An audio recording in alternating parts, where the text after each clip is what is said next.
Ia o te o folo fa fa talo fa tu Samoa lau fa so so ga dei vanga o le fia fi do lua ma le a fa biru te o te a daily to la lima. Ele a bateria fo yo le tu tu fa au me se le danga longo pu ye li. Ele aso ma le aso ale Bluwave TV po le ngalu mona mai au kilani ni usilre pe se fo proclam le Tautai A'e ma le bruia fa vo se tata o tro. Tautai A'e ma le malo, Tautai A'e ma le fia ile anga le yo lo tato ma tai sili le langi. E le taritarunga o loo manuia, ma vai loa tutu sai le dua so tātou manuia. I le rei fo i aso lua. Aso lona sifuru maritasi o le masino Julai.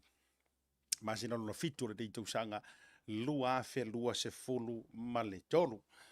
I ora tau o una fo i le dei o se anta fale maru pio vau liko le fo se e mai lunga o le porukalame. Ia, se i tātou eva mo tātou patipatia malo mo tātou a leanga fatasi e pe o le tala i le. Tari suanga tautai o ngā te whale pe a mai a se alofanga. Ia wa fo i le rei aso wa lau i ula e pou i le doa leanga le lei wha so lo tātou ma tei sili le langi. Wa ilo umanatu ma le tari turunga mau tutu. E uia o lea tātou te si utila ma ulu la e peyo ma vaenga i le tai. Ia ai ma whanawhana le so tuli ma le awa whanta o le whiro inga fo i o ngafa. A waleanga le lei o lo tātou ma tei sili le langi. Sau le vaa na tiu tau mai le vaa na tau. Ia, au te taritonu o lo o mamaulanga o le vaa na whaua whalau. Soifua ma le ola o lo tātou utiro. Ia, o lo apo maua i le alofa ma le anga le leia mai se o le anga le lei tau muli o lo tātou ma tei siri le langi. O fo lofa, ma wha ta lofa, ma wha whailo i atu le neivanga o lea fiafi. Ia, ile toe amatalia i fo i o tiute ma whaiva ae le nganja i lea.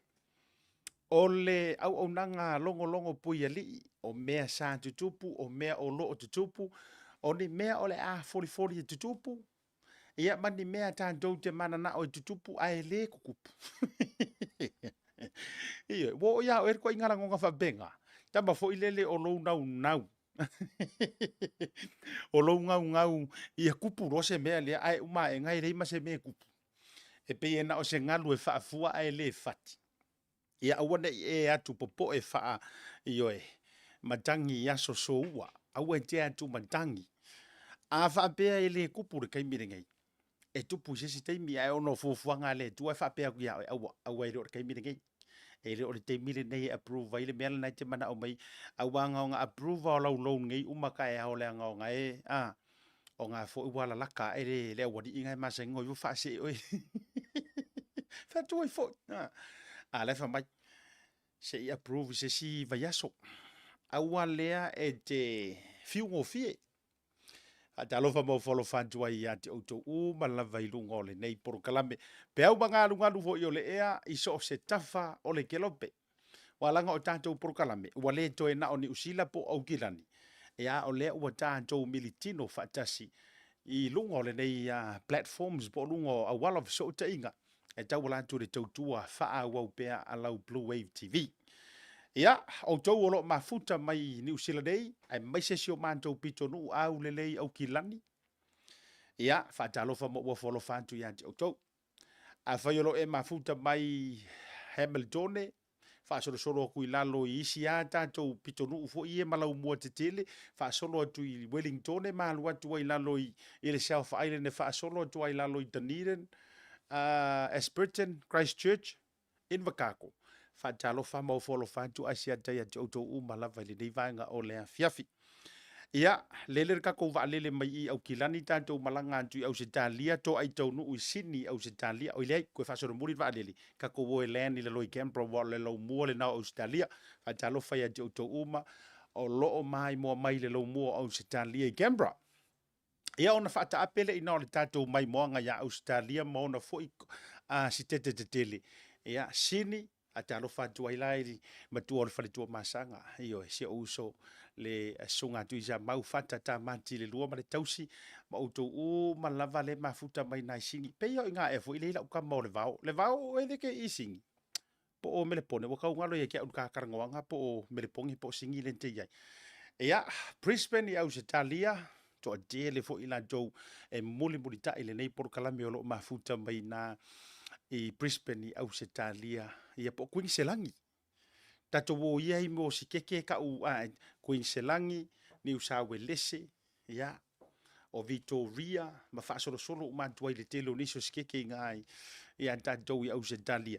Ia, po ka ua kulare sikeke pere o ka ua akua. A o lea te mai mua mai le nei fiafi. Malo lava. O a mai le ngā piko ngu o lo e au maua.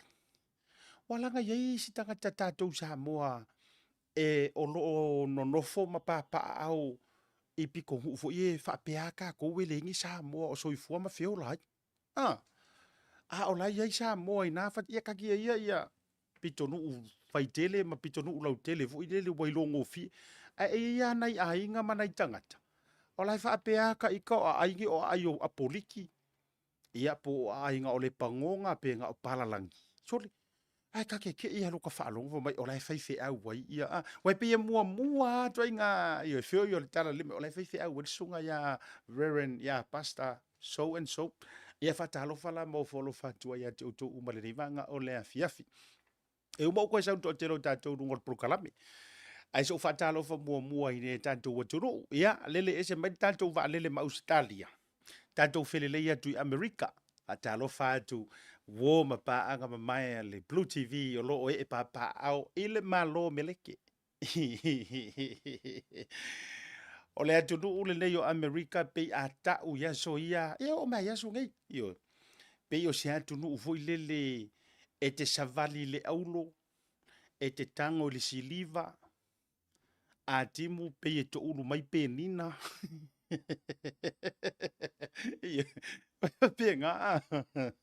Sa ilis ko inga mako nga wasau ngi usina. Nga sa warka malua e kaungu umai i le pongisa. Da lai vai fe i lafi o mōdi. Winter. Ka. Nga malap markai au. Ala lai pinga ki munga le po. Wasoni lai ka avale. Parpalar mo kia. Wili numor fale. Fa fale o sionga fingi. Malap mai arkai au. Fo marka malua. Lana tapa avatu. Fa fonga lan tunu. Kiro ko maro so le ia ri ora fu para pala mai fa foi I fa for fali ai tu sai ro na ma fau e ka u mai ngi usile ke sa vali lungor kiona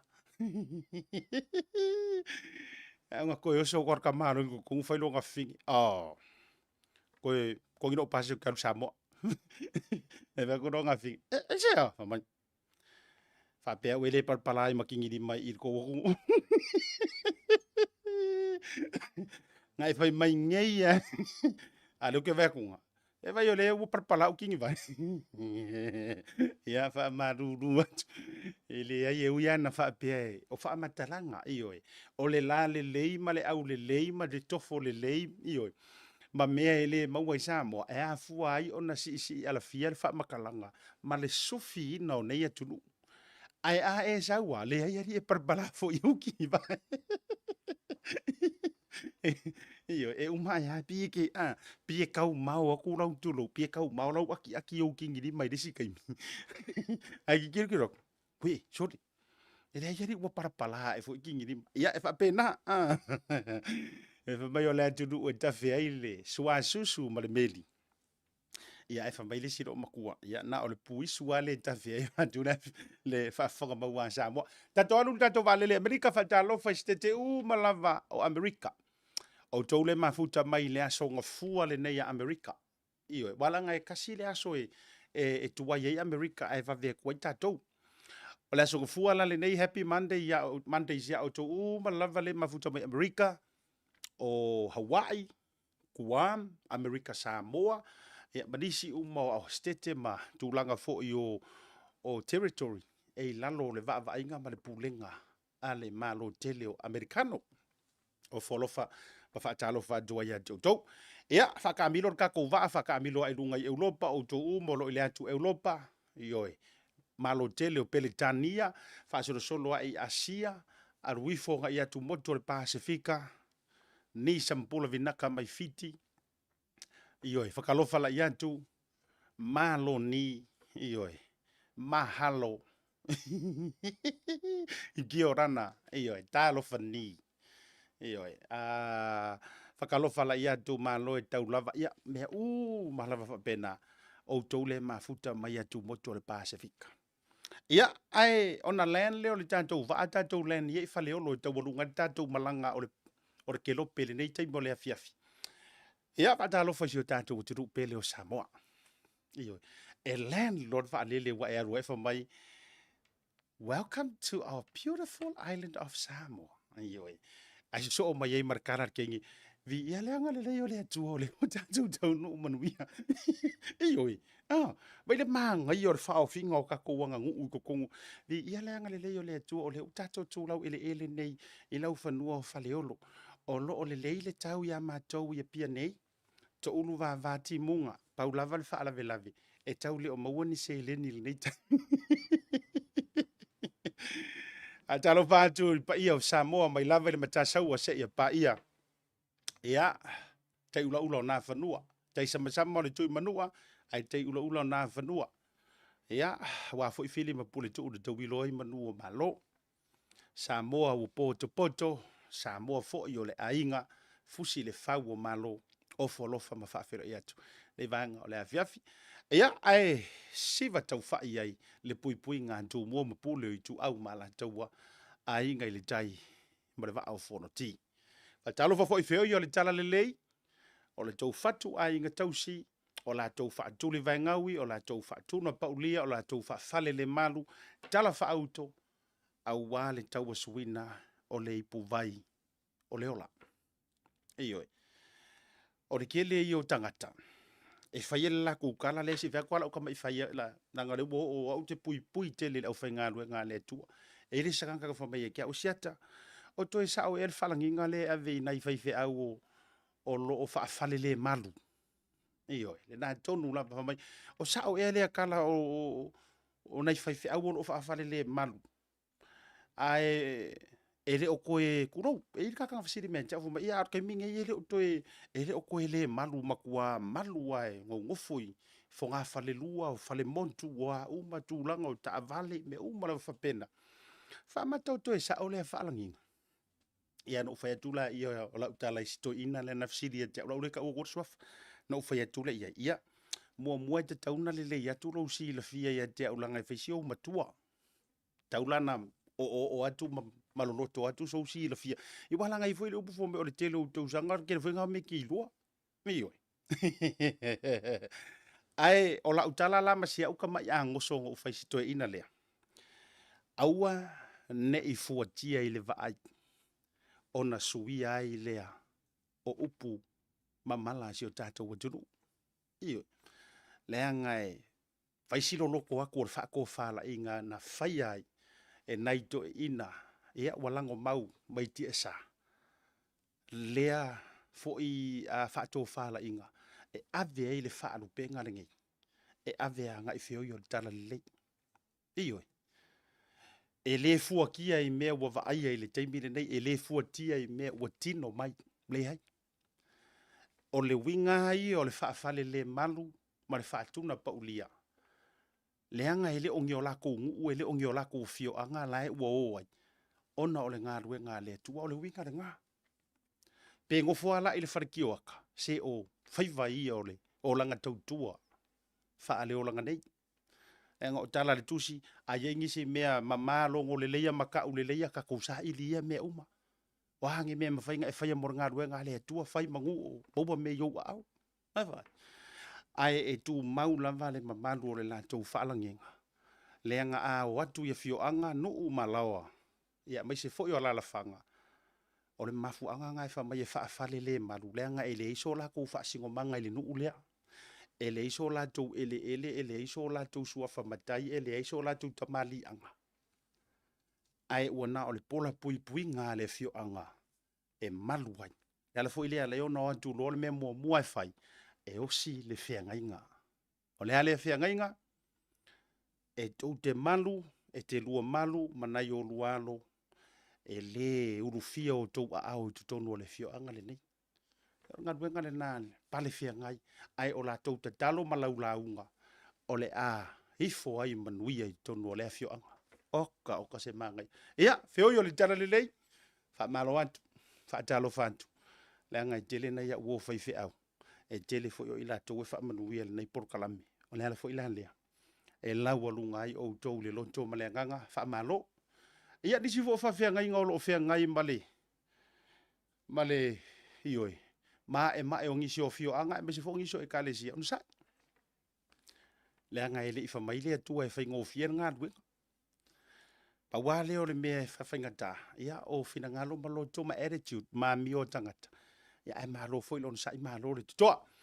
Tato i fonu ngol programme. Whaatalo wha tuli to tele o tau. Ia ele nei vanga o le fiafi. Jovi le musu. Malo la verso i fobru asiata. Kua le mawhainga malanga mai me le pone o le leanga o le tau i Sydney. I le ansona nafi. I le mai ai o ta alonga nisi o le whanau i Brisbane. Na whaatau nuina i le weekend. Anyways, whaatai lea ua whaau mai ia le malanga. Ua wawele li forkaku ko mengi le lunga. Whaatai tele, tauvi whaatai tele lava. Mana ia nei peango kawek. Mele le ngofia fia i le tātou porkalami. E te whaasoa mai, a whailua mai, mana ia vanga le whailua mai po whale kongur kau. E te le o sila fia. Se whakula ukala le, whatalo whatu tofenea Market tūlanga, me se fo le uso ia savea. Le mafuta ma le vanga le fia fia whaperesunga ia toa pena ia. Ke lore manga i o lau tango tusi mai tu ainga tūlanga whapene. Le anga ele o mea uma mātou te iloa e mātou le au whaasara lau. Ai o le manga i o lau whaasoa mai, e au ngai leska ngaka lea e makamaka mai. Le ropo lai saungi e poa le whalili. Po lai saungi fo ia malanga atu i lea sikeke ma le sikeke. A lau whape mai, whaafkaila leo ke whaaku lea ki munga i. So thank you very much Tovi. Mo le tātou update. Se uso ya toa le ale vaenga lea ua i oi. So i fua mrui asiata lea whatoa manawa whaaftai lea li. Leola ma le malosi. Wai umanui ai tiu te mga luenga o le nei aso. Manui al proklame i oi. Whaafetai. Whaafkai ke lea. E le teimi tātou te treatinga ai le usu i le tae au ma le umo ngā luenga. It's a habit. O se amiu. Ua ngaloa ia kākou. O le malosi ma mea uma. O le nga whaia i kākou e au mai e pule fo i e mea uma. Ia a uma la se ngā ruenga o na toe urufia leo lo loto mai whape mai o whaafkai le li. I ialo nā ngā lei malo nā lofa o le ua malutau le nei aso. Ia, whaaftai whaafo ilvi ingai le tua. Sau whainga, whaalili en maritou maafutanga ngā tai leo Graham. Gauli whaaftai mafuta mai. I le nei vanga o le fiafi mafuta antu i pūru sipa. Le so ngā Graham.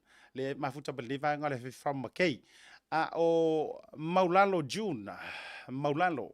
Le mafuta mai i nā i pools. O le maa ngai ai o le mele o lo kango e kau le ngor pikongu. A le na e uia ma e pasi mai ai. Iyo. E ka uso o hale le pikongu o ngai o pools. O le pikongu o ngai o Sanson. O pikongu o ngai o tai hape. O le ngai whako a o ka kūrau ele moka ka laiva gere mele mako malanga ngera loi pama standoff. O ka se maa ngai male au le leo ngai pikongu. Le ki o fui. Nai a inga Samoa, le kia foi lau kamo wha makua ingo vili male, male tausi a Catalina. Ia makua le koe fio, se ama pama standoff, ona ua mautu nei a inga, me se fo la tausa e ngā malo. Dominic, whaaftai mafutamai tia ka peneta la iti, whaaftai tele I lau whautautanga. Ioi, to e tua iai, ia le ngoa matua, ia pe tua iai le tuia tua whanofo. Ma lore mafuta mai. Eoi, ko o ngai e le mwhai ona so ona sopo ai sisi. Tamai e veta ia le awa tua. Ma lore mafuta mai le vanga o le fiafi. Ia rata ilo sunga Agustino mau u whaaftai mafuta mai. Ia, hei le vanga o le fiafi Filipina a lesi ma le tau fwoi mafutanga lani. Fred na nai, whaaftai tele jo tu fine mafuta mai. Ngata ilo sunga ia pe telo sa nele. Ia, ma le tau fwoi mafutanga. Sunga ili whaafenga inga. Ioi, Ioane tamali ili pua whaaftai tele. Whaaftai tele lava mafuta mai le vanga o le fiafi. Saidi mai ava ma le tātou vaenga rungo le YouTube. Anu au sala ropati. E whapea fo ila I Moku Junior. Ma le tau maftanga ni ko lalo whau whaaftai tele. Se ingus ka I puki se kaimi. Ioi, whaaftai fo I le mafuta mai le vanga o le fiafi. Ia, me se fo I o tau uma woma pa anga mai. Rupi whaasa o tau loa. Me se fo I tau tonga. So alo. Le mafuta bai nā li tātou Tasi Market West Auckland. Ma le toa tele lava o tau malo lava le unasai malo le whaatoa toa. Neo, awako ke pole e uma fo I toi whaasolo le tātou wa leanga o leu te wawa yatu. Wa tū la lantai le teimi. A fio mai le tātou malo o le maua le avanua. E tātou te fso ta I toa I Samoa. I le pule o le tātou po le tai malanga le manager. Le tātou Manu Samoa taito asfuru ma le 5 ia na tāpenanga lea e tāpena nei wa fo i le tapendosanga le Pasifika. Ia whapea fo ina inisio tātou tuanga i le Northern Hemisphere. Ma tāpenanga mo le ipo le lalolangi i le matanga o le masina o se tema. Tali belei whaptaili mawhtapai nuka le proklame le neivanga o le afiafi mis fo keni mo li pola. Ia le mafuta mai le neivanga o le afiafi malo lava le onusa. Ua whaise mea ai. Va aia oi ke ua e ngau ke le proklame. Ai ngalo ia o ele i fese kuka mo tinana na whai ngalue. Te pou mo e hofo manumale mafuta mai nuka le proklame whaptaili mafuta mai. Naka te lea sunga ya Rich Holland. Malo le tautua asianta mai i Euron, Thailand. Oh, wow. Thank you very much. Whaftai mo le mafutanga le vanga le whiwhanga tai leo le tuafine ia hana matau aina. Le mafuta mai fwere le vanga le fiafi. Au sange la amara tau mafutanga ma outou umalava. O folofa mfatalo fatu. Special whaftai le tātou Tasi Market. Ia mai se foi o le major sponsors o le tātou programe le vanga o le fiafi. Le ngata i leo le Pacific 40 pa le tālo for voucher. Ia, hai le ngata i leo Maota Samoa service stations i vai tele. Whaapea le ColourShops i Matafele. Malo lava whaaftai le tautua.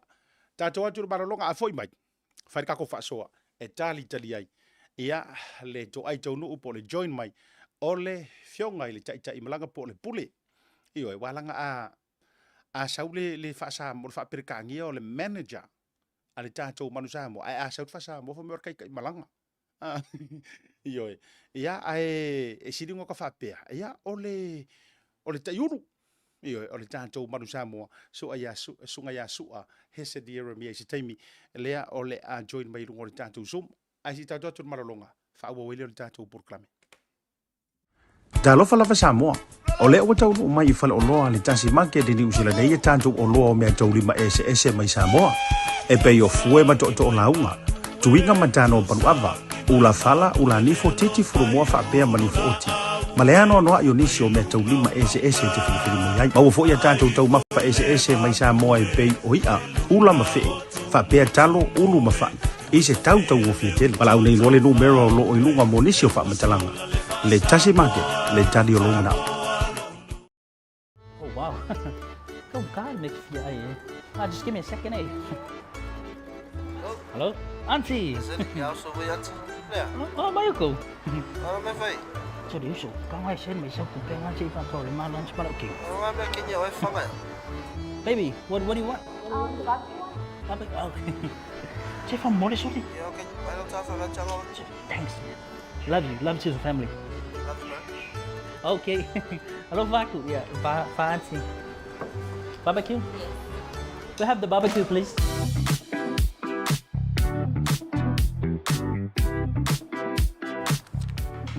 $1 for voucher. Thanks, $1 for voucher. Do you know how much I love you? No. No. Te mero matile o lua se furu ma 5 minuto te nei le tu la e 5 i le tau tua wha wala Bluwave TV le vanga o lea fiafi. Al taro persunga ya napa leo. Persunga ya napa maloa sianta. O lea ua pela uta avale lunga o le M5 motorway. Kalo faisi o uso. Ya, ai, malia mai lo loko. O ma le por kala mele la utom fa fia tu oi. A fa tadi le to drug. Pole e ta ua foi lo kango ingsi wala ka vale. Ya wala tu la fa pena. O yo le. Pa te tele le mafta le vanga la fia ta to atu. O se tasi o vaenga o le tanto news updates. Abe se fo o tūlanga o lo pisa o ai nei ni usila la vaia. Ai tātou te le se e tu tātou whaasoa mo Samoa. O le tūlanga i le tau o le soifuanga wai ai nei. Now, e le o toe ngāma le laina. Le tūlanga o le lo mai le whainga balota. O le e tilo atu. O le whatūlanga mai le whainga balota ni usila i le aso se fulu oktopa. Pasing ar kausanga ngi. No wingo le tātou ia Julai au kuso September oktopa. Aso se fulu la. Le whatūlanga mai ai. Ai ua pisa o tele New Zealand Day. Ia mai se fo yo se tasile o mata upo tele no fa so antuai. Ai mai se o tatu o tunu le tau le soifuanga. Now, o le ala ua ata mai ei fo i a Aotearoa la tau ia. Se tūlanga matua panga dia, a o le fesili ngō mera kasi lea la tu la ia la tu inatu. Whaamaka o koe kau ngō fiengi usila i le taimi sa e tō ai tau nuu mai ai. Whaamatoto e tau ngō fie le soifuanga i ni usila whaatusa tusa ili. Taimi na e whato a tūlau ele ne e turu. Kau o fale, kokongi, tau o le soifuanga, tau o tau mafa, me umalawa whapena. Ma le tuafo, o le mta upu lea. O le maka upu le ke le awaku ka kai Samoa. O na la tau whapea mai la ia lea. O ka se kaunga kāra soifuanga i Samoa. A lele la wala walunga mai lunga i tipeiti e amata mai nei ele national, ai mai se foi o le leipa o lo tu le foi manisi o panti. O le vaenga, that's the talking point of this whole week, last week. O le tau o le soifuanga. Waiai. O lea la e kau whekuninga i le national, ai mai se o nisi o party. Se i o la tau mawhai e sufi lo to le atunu. Po o le ale la kou fufo. Po le ale la tau fufo. I le tūlanga pangatia, ma le taunga tā le soifuanga wa iei nei. To tono ni usila nea, o le lau karangoa ue whaaloko i whale tono ni usila. O le, i se soesu enga mai ai, a fo ia mai se o tūlanga ina ua o tā pā, ia na inisi o reporti mai le vaenga fo, i le lo wha maunga, stats. To tono le vai o ni usila. Ua mai tau ina ai le si itia o le tau o le soifuanga. E le ngata fo i tau mafa ma tūlanga whapena. Ai o le tūlanga i vaenga o loo no nofo ai malutanga fale ma vaenga whapena. La u kaule karangoa la u tūlanga o fale mo tūwalanga o si vaenga la valea ia peye fito i tonu la vaya ilan tau o lea ua iaia la tau fale mo tū ma tūlanga whapena. Ai o lea au tala noa le majority o tātou o tangata Samoa. Lea e au tō vaa mai. Mano nofo i New Zealand. Ai mai se o tūlanga o rent. Whianga i ele dei taimi. O le tilo i le last 10 years, pe aka kou fo i kua se fulu tausanga taluai. Ia po le ova to fo, se fulu and more above. O le fisiri le watula i mai le teimi le nei, can you survive in New Zealand? Whaamaka e mawhai, e le o le mafuanga fo i lea la ingo mai isi, le i le vanga i ngei, ai koe move out. A whapea o le minimum, la tatou whaonga o fika zia la utamo whai e whaasoa tuai. E tupu e fwoi sou manatu o ele te mafuta mai. E ele nei taimi. Ai mai se fwoi o le saungi lau e kisi o le whainga paloka. Tau ai. E oi. E ar kaimi kau ke kilo i fwoi a Samoa. Masi o tatou watunu. E beita. Le la kako ue ka pengar kako ruma fale. E masi tatou ine. O lea ilo loma le whainga palota nei. A tatou i au te roa. A whaapea o lou kokongi lea i te tutongi ai le taimi le nei e lima se fulu afe le tausanga. Le la tatou atu fo ile le peise minimum por average. Ele fatu se tusa a whaape o lou kokongi e lima se fulu afe le kausanga. Lono winga. E ke kilo le fortnightly le afe lima se lau. Pe anua vaiaso ke kongi ai. Ai a whaapea fo i o se vaiaso pe ke kilo le fiku se lau, le varu se lau. After tax. A whaila o le tamama le tina, ma le whanga uko o koru se vetu la utala lea. A whapela nga le lua inka malou a inga. Tamama le tina, a le reisi le whanau to o toru to o wha. Lono winga you're looking at i le vaiaso. A whea lima se lau, le a whea ongo se lau le lua inka me maua tu whaatasi, pe a whape ke rua pei vaiaso. Kipi ese leo le rent, ongo se lau, mangua loke wakua le average. O te leo vatua le highest, po le lowest. A le vatu le average o le majority le ngā o ka kou di to teli. A whapela e vai aso makipi e se le ongo se lau. O lau rent. Ngai ka ngoa leo oe oko e se mai ia, mai lau wafe, ono se lau le maua join income o e malau to lua. Po oe fwe malau pana a lewa, ia inga i lualo ko lua ko koru ko wha. E umaenga, ave ese lau rent e ongo se lau. Ave ese le pengisingi e se lau kala. Akai kainga. Pe a whaingare kasiro ka vale le whaonga. Ave ese le pao o le mō li e lima se furu ka la e vai aso. Ki pi ese pe koru se furu eve ese le vai. Whai le whaakaunga fu ile le pe lua se lau lima se furu e alu le whaakaunga o le vai aso akua. Iyo. Whai sau se furu wai po sau la fonga po taulanga ma me whapenga let's say varu se furu ka la ngai se lau. Ea. kipi e se mangi vaenga fu ngai hire purchase or loans o me whapenga ko kongi o ka vale. Let's say you have SS approximately $120. Makulanga uma whapenga. A e tango nei la he kipi mai lo ko kongi le lua income le maua i le afe ongo se lau. Calculate tai mea uma whaupopoi mea uma yango ulau loku. Le kipi e se mai e mato e se mai e. Ko i kiki afe koru se lau e alu uma le expenses lea. Lono winga, that war left a family, a Samoan family lo ke karango koe. Ma le lako whaasoa pea ma se koru se lau le vaiaso. Koe paua le ora kupe, pe koru se lau limas furu, pe koru se lau fast food. Koe paua le ora kupe reko koe mai e le vaiaso. Soi fuanga leo ka koe. A lele i kau ai, ma liu, fai poiponga, aso whaangau. Tau mo meli tatu le whaasoa mo nei ai. O le kau o le pusa moa le wa iei kongongi usila le teimi le nei. O le pa ungo, nge yango u haru whaila u iyo e siaki i le whare moa le li manu kau o walu i o istamaki o wale kau compare prices. Pea no whatu fu isa moa. O kere eva eva usau whai au kungi ngai o tita mo whai asa ili solo ia ne nei whaamoni. O le kau o le pusa moa 10 or more years ago. Sa e moa le pusa moa lusu lima ka langa it course food between 25 and 35. Sa e moa le pusa moa. O le kau kongo o fio le pusa moa ke moa ke mingi between 75 and 100. Pe e alu ke koe whaakau mai i le retail shops. Ioi. Between 75 or $70. Mangko kere o karangoa ku a kelenge au pusa moa nga mawaro sau pa uilalo. A ora kau le walu ai. O la ko ofisili le si fale moa le i le manukau. Iva se furu ka alale pa u from 105 to $90 a box of chickens size 13 and 14. Ainga o le ongo moa I kokongo le pusa. Ai iva se furu ka alale pa u la ua iai. Ai fuala iai suinga o le soifuanga ma le natura le uka kokongo fuari ngai kai. O fisili la ela walunga ma faufa.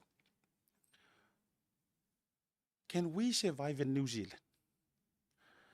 Ai fa amaka fo yor ku inga fa inga malo ma soifuanga le uka ko iai. E wale la wa vatu nei la tatou le mali. O le wa vaku ngai la ka ko fa soa le ma tatou fa tusa le. Ka ki ia a inga la o matua la ki le income. A o lu tala no le average family fo le lua tanga ta fa inga ruenga mangai fanga. Mana tu foi la lele o la vea I mapili o a onga mana inisio vaenga fa pena. Ia ai fa fea nei ai nga foi le single parents. Warur ki nga ia ai ku ka mama le fangau pe warur ka ma ai ku ngor ki nga ma le fangau. O le winga la la yo no fa ya jule nei fa so. Bo le sila fia me se foi no tatu ai nga sa mo mai la to. O lo o mai mo mai. O le matua tau ngata o le soifuanga wa iai le lalo langi le ngi kaimi. How can we tackle that? Makua kaunga ka o e la leke ala kui Samoa e ala kuro fo ilele kau sorolo wafu ma e kilo I kau o loa la o tatitia mai Samoa. I can assure you e kau ngofia ku le pusa moa la e maua I Samoa e lo le pusa moa la e maua ngi. Yeah. O la kui o le aliki nga maua la pusa moa varus fuka la le malanga le ngola kui ngi le fua. That was just few weeks ago. Yeah. Wala ngo yungi u lai longi u ka kui ai. E te maua le pusa moa mai le kau le ngai o I Samoa. Valus furuta la Samoa. Iyo. A o le kau la le ia ka kou ingi usila ngei ele o tau wilo fo ima le o tau wiso e tau lalata fo iai au se talia ma tunu I Amerika fua lava I le la tau currency. Matua maua lunga lava le tau iai. Kaunga? Kaunga ka yo le soifuanga. O le aunga au te o le whaasoa mo tātou e mesena o tātou tangata. Pa aile mea ele kaudia ele mo mia. Kongi ese. Ia. Ako fo inga ea onga mo ua onga. E ka ma fo inga ele whaperitania o le wants ma le need. Va aile wants. Kongi ese ele mo mia. O le kau o le pusa pisupo le ua iai la utala noa i whaalawelawe. O le kau o le pusa pisupo le ua iai ko kongo ngi usila. O le Pasifika lua se lau ma le valu tā la. Pe lua se lau sifu. Yes. 10 years ago, again, or more than 10 years ago, sa e maua le pusa pisupo lava lea o le Pasifika i le valu se fulu ka la. Iwa se fulu ua kaunkāranga. Nowadays, $210 o le pusa pisupo o le pama se lau valu se fulu fitu dala. Ia pe se lau iwa se fulu foi pe se lau valu se fulu. Iyo e. Panea. Fui a vairili e se kia tau vau. Asia tau le tau o le pusa moa i a mātou wa iwa se fulu se lau. Si? Ma ngai ai o mea. E tā ua ia mo o e ma le whaingo lau whaasoa soa. Kei rola le kaimire ngei. O le pusa pisupo ngā lau wa iai. Ai e iai le kaimi e kā kou ke a apa i lava. O le nganga ngai meo whaasoa me se fose o porkalame. Toi whaamanatu mo toi whang. Kei rola ke lo isi whai whaalawe lawe le kaimi ngei. Si whai kuala ukala. E le manga ngā ori il pisupo or pama. Ia. E le manga ngā ori pisupo or pama. E le manga ngā. Ia kakia isi pisupo fo inga e. Wai isi whaalawe wuka vai wa mai inga isi kai pisupo fo ile le Paradise. Ngai New Zealand. I'm talking about New Zealand. I foi la isi kai whangare wa sa wale pisupo fo ile le pisi Oxford mai fiki. Ka manga whapenga. Ai ole mea mali. Ole waiai. Ka ko fai whaalawe lawe. I'm talking generally. Awale ave personal fu se sile faso asia dol faso falo itili. Le nga a fai ele a nga ya o nga keri mamalos. E a nga la il tangata matou ia lima vai vai. Ai le wingo la utala. Ia fua le nga wale o koe kaungo fiele so i fuanga kai mingi. E ia la le sika nga kai fia e fai langa pule ma langa faso soa ma nga porkalam. E a apa ile mea taunga ta. Eyo. E a pa ile mea kaunga kari kaua so i fuanga. Isi e mai a fai kaku whaalawe lawe aua lava wha mole o kere kari yangi pisu pore pama o kere kari yangi si pisu. Ka kou ngar parakai soa o i ngā ole a fwoi. Ngar kamale le iyo. Le kau ke fia Pasifika. A ole taule na ole Pasifika le ua iai le teimi le nei lua se lau se furu kala. E lua Pasifika. E lua ka pusa pisu po Pasifika. Alunga oroka ko lua e momoria ka sao fanga makua i yung kangingi vai le fale mo kare. Ole mera nga. Nga o nga sau au sao nga. Nga o nga sau au sao nga. Mai. Ia langa lai whamai mariko i nga e wangi iwa kuangi ni pisu por pama. Ai a tatou o le quality. Ia, whafonga mai la o ele ke fia ke kausam pisupo. A ka ko o ile quality soli. O le upo mongia. E sili a kualo o fia aile pama. E ke a kri lau tala leu te whai atu. Au tau le tau te whafonga mai. E maa fuanga o whai aku e sili aku ia ke au le pama. Oka le aunga ngā sea. Ioi. Aunga ngā sea. Lana. E sili atu. E vai tātou iai. A siata sa o walu se o faikau ko ale ele ya to vilemus. Sa o walu fa tau pusa mo istamaki. Fasfur lima ileono moa. Fasfur lima ileono moa. I fasfur tala ile valu moa ile pusa. Kua kaunga. Yeah, see? Yeah, that's right. A o moa ia le ka umai le fase furu lima kala. Ko kiki a pengi kama isenga vau. Kuso moa ia le ka ua le sa ua ito viranga pe fale moa le kasi lenga mai ai kamare le ile lang mumu. Le so kanga ko ila ukanga. There you go. Ai vai. Vai le pinge le sa mo te le fatua se tala. Wholesale meat direct limited. Yeah. E ila mara umai ka isa moa nga le ngola ko nge o ke fa ka unga u nya sidi ka upusa moa ma fa ka u ia si pipi. Ala pisi as kenge maoli nga kau fa vasenga mai la fa ka. Ioi. Wo ke ia sau ke maori fa mai. Oh, do you work on a radio station? Au paku. No. Mai, oh, can you please promote our whakuai e whamai, those two girls at the back. Ia, ngai kingi e whai ngarue ngai rei kua au le rei o ngai kingi. Those two girls at the back. They told me that you work in a radio. E se fori panga o wha ala wiloa ave fua le au vaenga ia. Ai lea fine, I'm fine. Anga ese ro fia fia wha ala wiloa. O le a whalangu ki fia fia o la ufare wha tau wa lea. Whare mō mūfo i le so o mare pamure i ngai. E stamaki road. Ai si toi wha fo i mai lane la utala u te whai atu ai ni vaenga ia. Ore ese o le pisu polo le pamora mkwa maanga ia. Au ngā sea. Ai ui o lea. Ona ina nei ave ese le focus o le tātou wha asoa. O le focus o le wha asoa. Ua kaunkārso i fuanga. Oe ia mātou usila. Oe le ke mafuka mai Samoa. Ka kia ia Australia ma Amerika na ngai. E te maua lila ngona leo kwa asoa kuailanga o le kau ke ia kungu. E kokongi mea uma. Ko e kiki a o le ea e ke manga vainga e le kongia. Yes. Ko i kiki a o le ea e ke manga vainga i usila e le kongia. Le ngai mafuon o fai atu. E oe lau ki e ki e ka avale. E kokongi. Ioi. E kokongi. E kokongi ia kilo mika pe afa apea e mamaore mea ruai au lau ka avale o le kiso. E kokongi e ia wala kokongi mo toll roads. E kokongi. Mai vai laga ko ie. Wala ki fo ior ka ko le sava vali e mamaongi maila. Se mangunga o nga mamawa o maila o sava vali. Kokongi fo i maula. Lalalala na ala yona o fai atu. Tātou ia i Samoa. Lewa o fa aso aku mo ufea lua i solo le campaign. E le kau ngō fie. O le lua poku moe le wa yeir kaimi ngai ngi usila. 2-bedroom apartments. Ke lore me mari e ke wa sea e koe maua se single house. 2-bedroom. Ai a maua fo. Se single house le leia 2-bedroom o lai ke le long kapaka. O le minimum rent e ke maua o le fase lau 5 Laki pe maua se fase lau. Kolu poku moe ar kamara ikiki. Fale la ikiki. Kolu poku moe. O le 5 wanga iluma.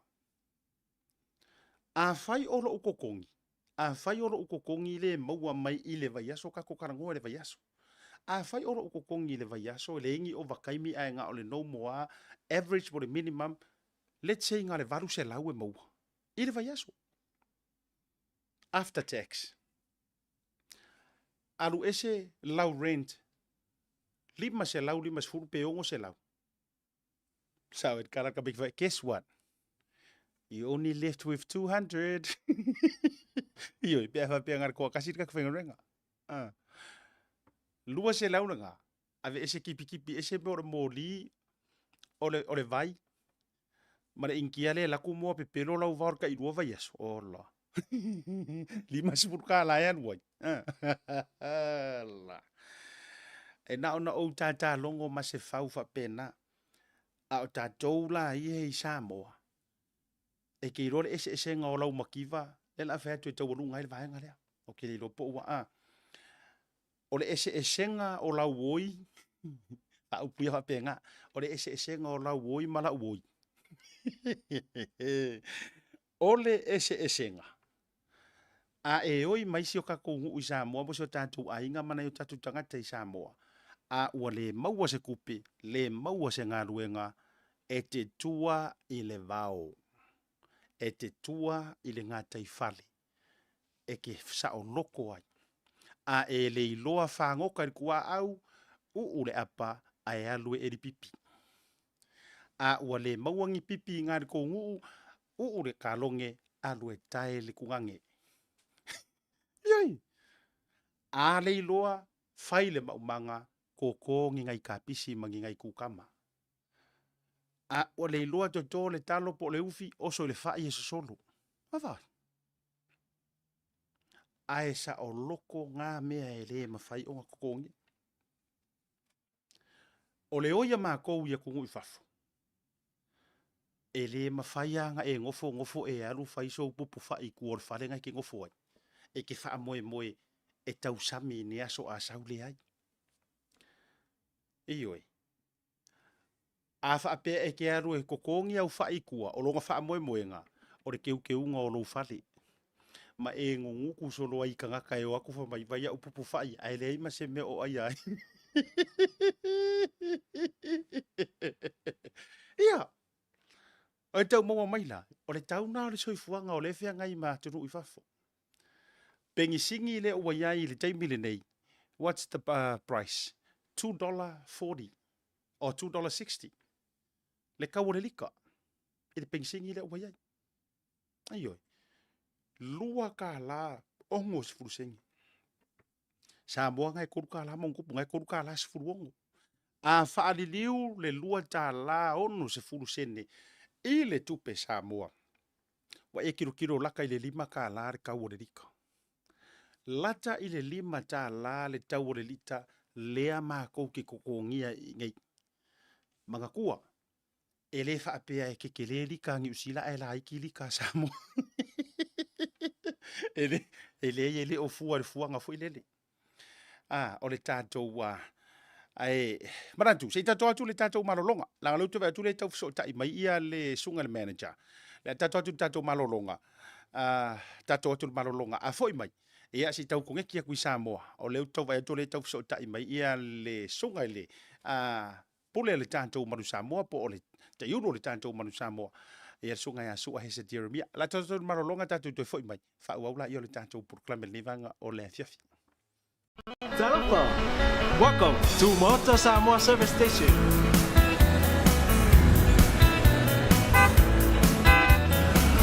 Talofa.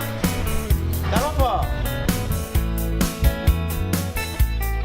Talofa. Talofa. Talofa. Talofa. Talofa. Talofa. Talofa. Talofa. Ua iai foi au au nanga i lunga le Pacific 40 ma le maua app. Mo nai tatou a inga, o lo alala i atu no mau.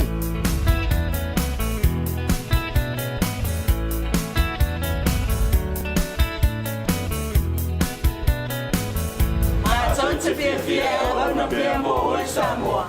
Papetai le pia mai. We will see you again. God bless.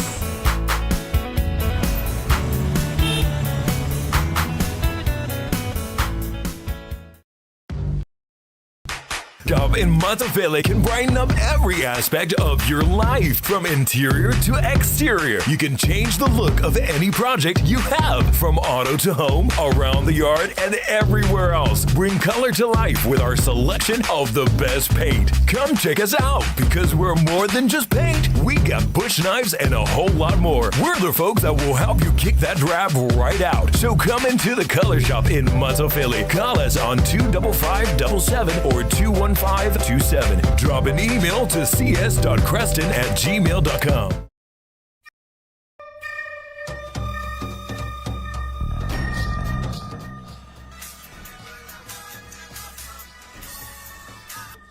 Hello?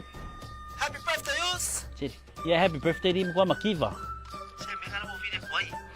Fa mo yo kolos fanga mo va kolo talo fa ka celebrate los fanga yo tamisina. Sorry, e fia po. Seri. Anga me kasi los fanga o si pe fie. Uso, fan yung kokongi me mero fufu. Yeah, okay, so ifo. Pauso. Thanks, sis. Send love to the family. Okay, bro. I love you. Love you. Maloso. Oh, Talofa, welcome to Tomasi. Malo? Payment. Salo from Bacha.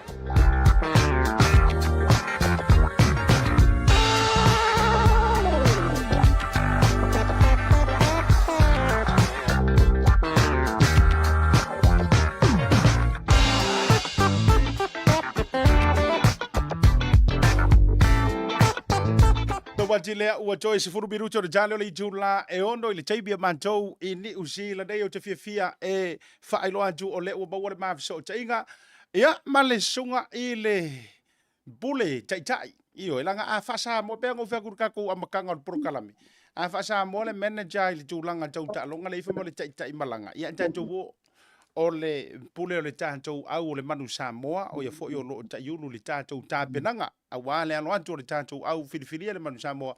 Ia le sunga le maupona whanua, sunga ia sua Hesed Ieremia, lea ua maua le tātou feso ta inga mai Samoa i le nei taimi o le afi. O folofa ma whaatalo whatu i lau sunga e le li por whaatono le tātou au, por tai malanga fo le tātou au, le manu Samoa, le nei vaenga o le afia fisio tātou tunu i Samoa.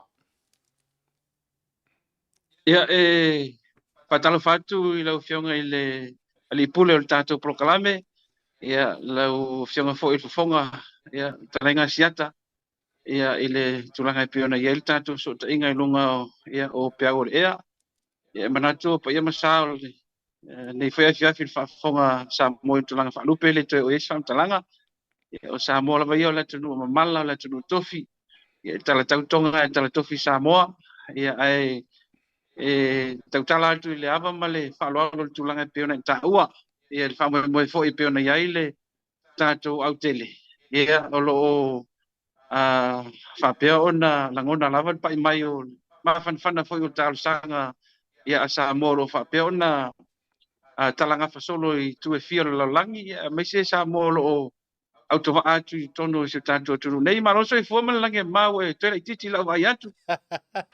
Whaamtei tele anga ka anga usa mo waso ula for nge fiafi. Ai ui o lea, whaamtei tele, whaamtei fo I le tarisa pai o le whaatala ula tu le neia fiafi. Ia, se I whaise tātou tala ma tātou update. Ia, po whewa iai tā penanga si o tātou. Au, ai tomu atu le whaafisili sua. O a mai tamai le nei taimi, o a mai tātou tā penanga ma preparations. Awa ia le tātou tālonga o lewa I tau atua ia pani le aso lua sulma le lua whamole lau sunga. Ia whaftai siata, ia whitau ia lo walau mai ia, lewa tanu mai le fionga ia tuala, ia o le isia tātou poutu o le whame moe, ia whata mai al tulanga o le lotu, ia e pere sila fia, e bua lava me mtau tu sa le taununga ai, ia o whiaumanga nuenga le aso, ia whapea foi le tongo ani le isi aso fau, ia o lo whatasi atu mele fionga ia tuala pen silva, ia stasi foi o lewa na tautua I le tātou tunu e ala le tātou au, ia mese nisi o au iau te roa, ia se I saunoa le tuala le tulanga lo ia penanga atama, ia I le nei lua vai aso whanga solo tātou apitanga au. Alor sai fo manuia lau fionga de saoli, kai vavave fo ia ufai ngā malanga lau fionga tuala. Malo so ifua siata. Patalo fatu le. Paya man malo si tatu o tutu o fatu na. Mo man nei pasal lau. Ya. Malo lava, malo whaaftai o le ua mau o le fo ai tau nu o no tulanga I le. Tā penanga si o tātou. O mai tā penanga, lua vai aso taluai e mai si o le tu whaatasinga o le tātou au ma tulanga whapena e ma whaiona e sau noa whaafongan malau telo le tunu. Ya, papai asiata man fafsili. Ile tulanga ile camp o le tatu au. O lo se lau pasene ma lele uma mea uma. O lo malolosi uma ia tamata alo. Ile tulanga ile soifua maloloina ma le tulanga faa le malosi le lakapi. Ile mafaufau ia whapena fo le tino. Awa leo wa savali le lua vai aso whapenao na whaatasi ia le tatu au. Sa whapea wako ina malanga atu I savai. Ia wā ia le tamwhai fo le toi fo ina atu o alo ma whanau fo o tato o tinu ia le wha o mai tutuku I fo le Samoa. Leo whapenao na whitwhilia le tato au. E toi ave fo le toi fo I tua I mea na amata mai ei tātou. Ia na ei manuia. Toa fia uma ia tamata alo fo I te lele experience na whapenao na moa mai fo I le tūlanga sa whapenao na mato watua le vai aso te nei I savat, I le motu. Malo whaaftai. O le ua e tango e toi whaafo I le au, e me se fo o le tātou pūlenga. Toi whaafo I le whaasingo manga. Ina ia toi au mai le whamanuianga, tamama tina mātutua. Ia me se fo o lātou tā penanga. Ai se whea kuala utala mua mo whaafsiri atu I le lua vaase e lua. O le wali ia maua lewa noi ta alo ia tātou lima sopoanga. Io, na inisi sai le olo peleki matulanga whapena. O le tu fesili nisi pe o maua se ava po entitled tamale o manonu Julian Savea. Ai pena tau maua fo ini nai fiso ta inga ina ia fesili ai pe o mai ka alo mo tātou au fa mo le lua vaase lua.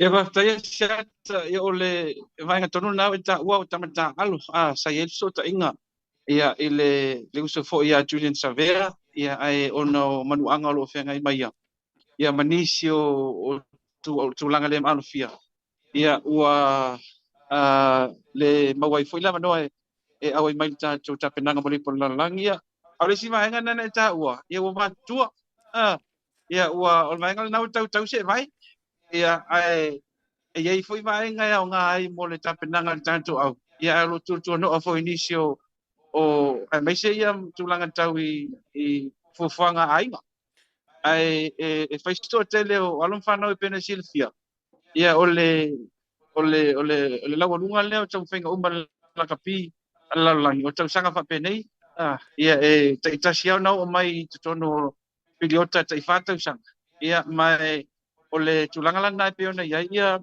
tapenanga tatu fea o ta iulia va sama naia silala mapsua ia mafaya o uma le patasi foi male fionga ia fa longo tana umanga ia wa fatoa filia tu foi e vem fea o ta iulo le moana pasifika ia olona winga e faya si mafala o le tulanga o na o ia le nga wenga faya o ngai longo ina ia o tama whanau uma a Samoa, o le tūlanga pena ia. So seisia e ufa Britannia fule le eligible.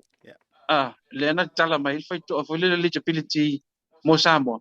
Ia na mawhai ona o matu iai. A whapeala o le o mai ia stasi fo o nisi ia po o lo mawhai ona taalo mo Samoa. Lona winga a leo la vea ia o tutongia whale hainga ia po kon kalate ia lanto kalatu.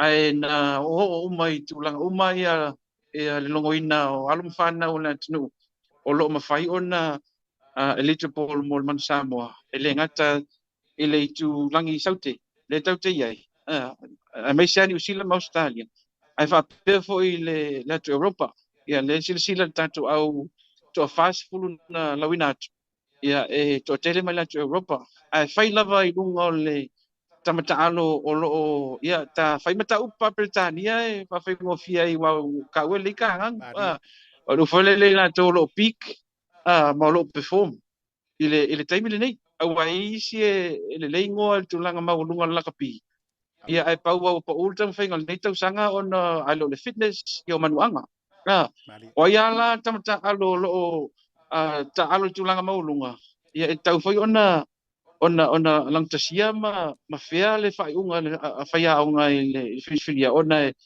ele fai tanto alo tamala il famo mo a veni sila vea ona the big names e ave tangata o lo fa pe ona mo lunga fatinonga talonga ia mai tang mai lava am tanga o sanga il mai ai o tua le na Europa ia ngal wenga fitale na vasa mana ia mase ma honu shwaga ma fa longa tana umanga ia ma tatu faya o ngai Tom Coventry len fa matai te roi nei to ingo tu mo ma nu le ia le sa te kwala ia to ingo tu mo Tom Coventry na fa o lango le blues ia ma le Leo Andrew Goodman ia le tax coach le al Crusader si le sultan sa kan te wai le wa fa o ngata ulu nei ia ile Leinster club i tono Dublin ni Ireland ia manisio fa o nga le wi fo ile talenga ia le malu tu spisi ia o ia leo tato skills coach ia ma nisi lo so swani mai tono le tato wapitanga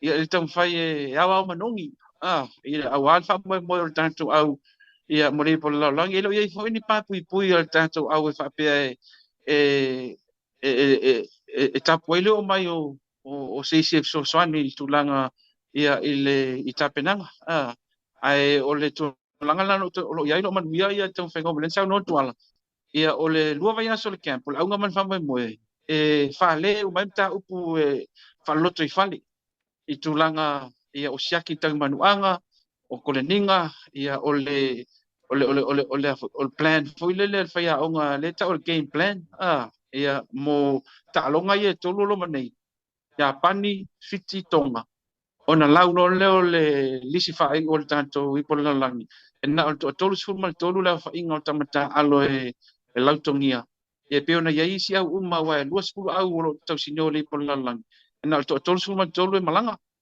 Ia au le isi vaenga o le ale mo la mano. Ia o le a whale o leo atu tulanga fulu non-traveling players.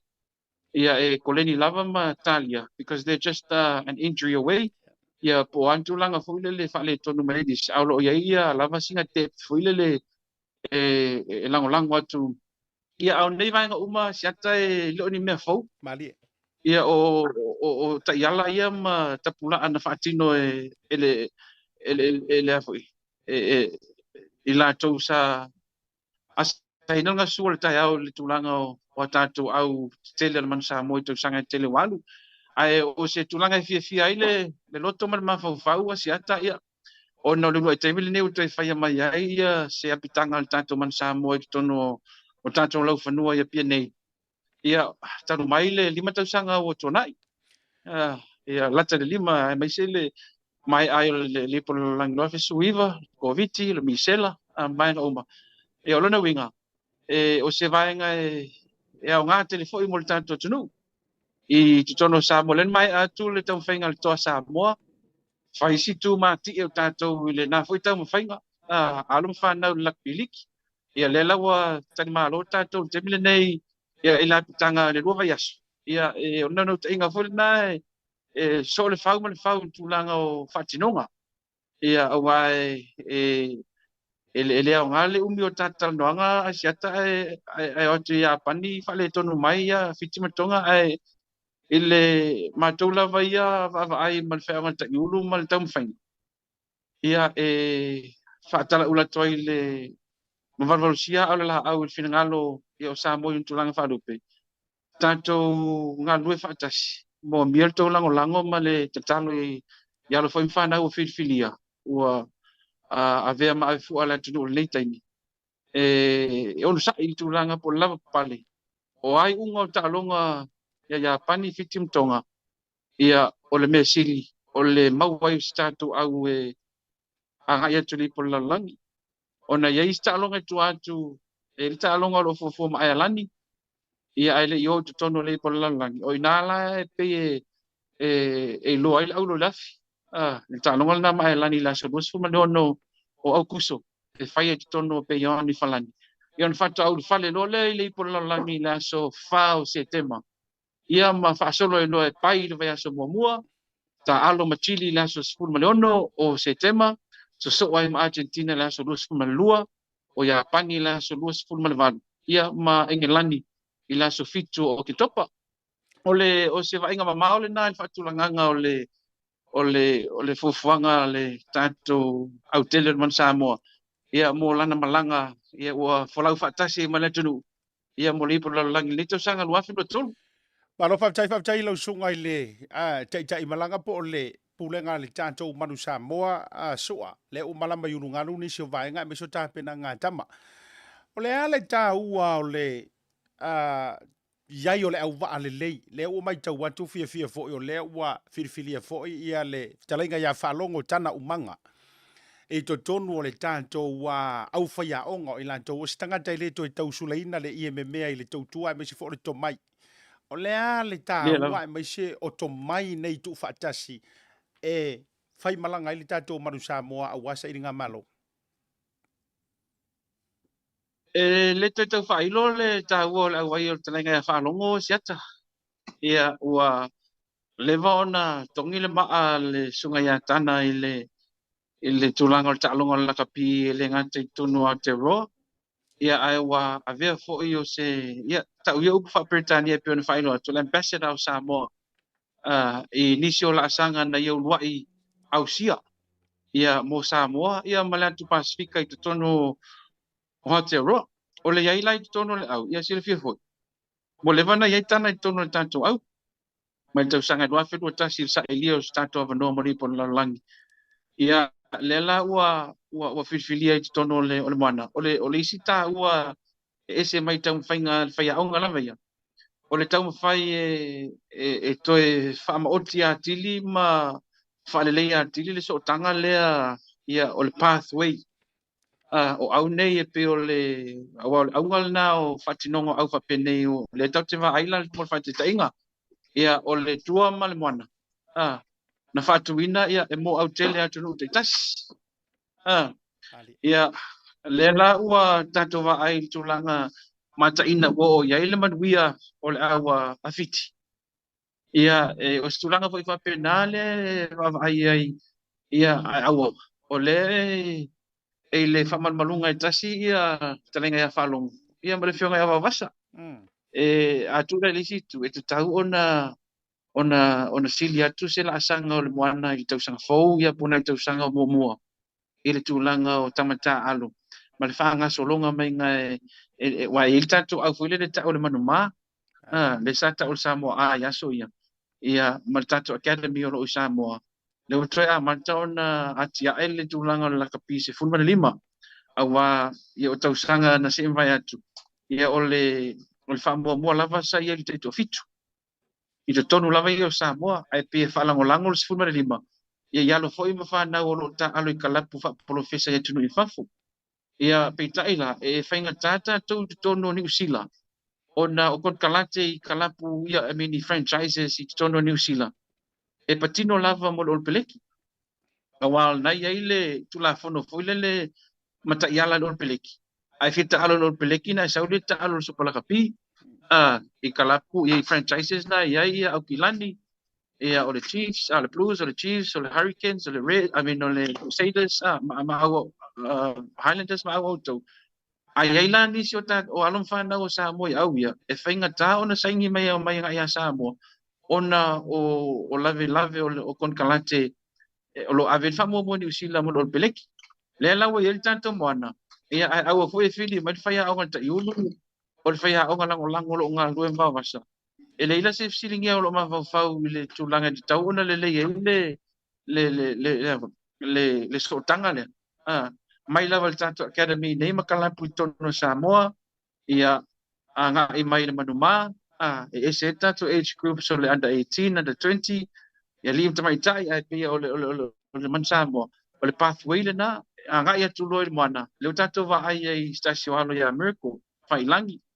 Ia na amata tu lava i academy o lo ia full to fitu o inae e mawhai ona develop atili e foi ni sitama anga e mai lo i franchise e le ngata mo le manuia le man Samoa ai mo kon kalate alo nei o manuia foi na o la to ainga wa o nga luenga ia na nga e mai lo le man Samoa o le man Samoa te tala atili ia isi fai to amo kalapu o lo te tele tong i lunga i le atu Europa. E peo sina tūlanga manuia le na asiata. Ia ai se Italia awa whala i le whatinonga o le kon kalate le talenga ia whalongo. Ia i le whangasolonga fo i o le moana e nā tau sanga pe aulia. Ia ma tūlanga lo i le tanto man Samoa o le whaamua molo ia i te mili nei o le ipora laulangi. Ia o na anga e troile le si fa mo e pe ona ia le atina enga o le tatou Moana Pasifika. Ma lo faftai sua e tu sa le fa mani no nga mana ia fo ila o le ala u mai tau watu. O lea o le a manaia le ala va le ala tau na li difa ia tapenanga le au le Moana Pasifika.